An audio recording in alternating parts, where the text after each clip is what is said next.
एक सवाल जो आपके माइंड में भी आता होगा कि इज हनी बी वॉमिट, यानी क्या शहद मक्खी की कैं या उल्टी है? अगर हाँ तो क्यों? अगर नहीं तो क्यों नहीं?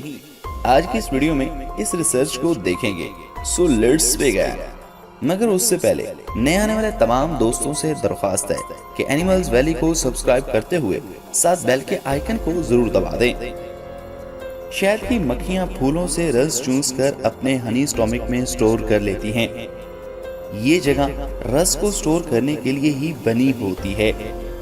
जब रस हनी स्टोमिक से आगे जाता है तब उसे पचता है और मक्खी की खुराक बनता है।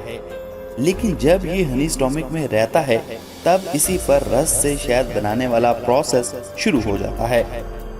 एक वर्कर भी अपने स्टोमिक में फूलों का रस भरकर छत्ते तक लाती है और उसे दूसरी मक्खी को दे देती है।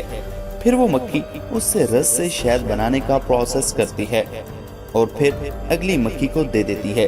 ये प्रोसेस तब तक चलता रहता है जब तक रस से शहद नहीं बन जाता और फिर मक्खी तैयार हुए शहद को छत्ते में स्टोर कर देती है।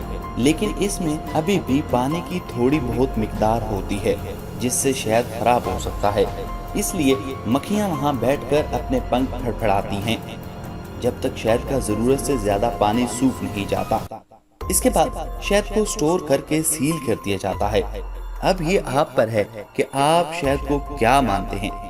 मक्खियां शहद को अपने मुंह या पेट में भरकर लाती हैं क्योंकि उनके पास कोई और चीज नहीं होती। इसे एक से दूसरी मक्खी को दे दिया जाता है ताकि फूलों के रस को शहद में बदला जा सके और लंबे अरसे तक इसे संभाला जा सके, ताकि ठंड में या किसी ऐसे मौसम में जब फूल या फल न रहें इसे खाकर जिंदा रहा जा सके।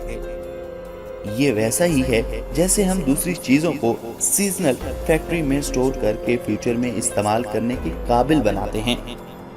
मक्खियों के पेट में रस भरना और उन्हें दूसरी मक्खियों को देना फैक्ट्री के एक प्रोसेस जैसा ही है जो शहद तैयार करने के लिए जरूरी है। ये प्रोसेस थोड़ा अजीब है पर इससे शहद काफी अरसे सही रह सकता है। आप शहद को क्या जानते हैं? कमेंट बॉक्स में कमेंट करके जरूर बताइए। Thanks for watching.